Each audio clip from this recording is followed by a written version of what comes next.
ये आदमी एक टॉप लेवल का किलर था जिसकी एक अजीब आदत थी। वो जब भी किसी को शूट करने जाता पहले आंखें बंद करता और तभी ट्रिगर दबाता।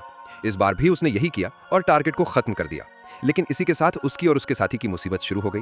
दोनों ने जल्दी से सबूत मिटाकर भागने की कोशिश की।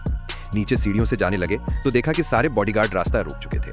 फिर मजबूरन दोनों ऊपर की ओर भागे और छत तक पहुंच गए। छत पर कोई रास्ता नहीं था, लेकिन उन्हें एक एंट्री मिली जिससे वे नीचे जा सकते थे। जैसे ही वे लिफ्ट तक पहुंचे, अचानक एक औरत बेबी कार्ट के साथ सामने आ गई और तभी बॉडीगार्ड्स ने उन्हें घेर लिया।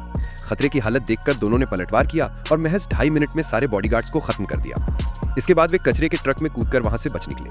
लेकिन उनकी मुश्किलें यहीं खत्म नहीं हुई। अगला मिशन आया, पर इस बार उन्हें टारगेट का नाम तक नहीं बताया गया।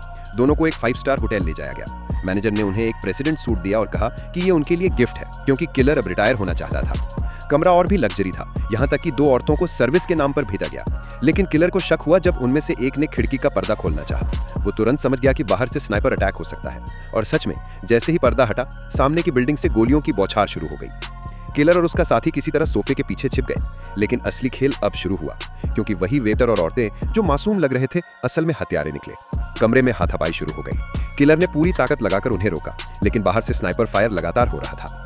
साथी दाशन ने एक एक करके दुश्मनों को हटाने की कोशिश की, मगर लड़ाई बहुत खतरनाक थी। इस बीच दुश्मनों ने स्टील वायर से किलर को मारने की कोशिश की। काफी मुश्किल से उसने उन्हें हराया, लेकिन दाशन को गोली लग गई। इसी दौरान किलर के बॉस का फोन आया। बॉस ने कहा, चिंता मत करो, हमने मदद भेज दी है। लेकिन किलर को जल्द ही समझ आ गया कि असली धोखा उसी के बॉस ने दिया है। असलियत ये थी कि कंपनी उसे रिटायर होने नहीं देना चाहती थी, क्योंकि रिटायरमेंट का मतलब था कि उन्हें मोटा मुआवजा देना पड़ता।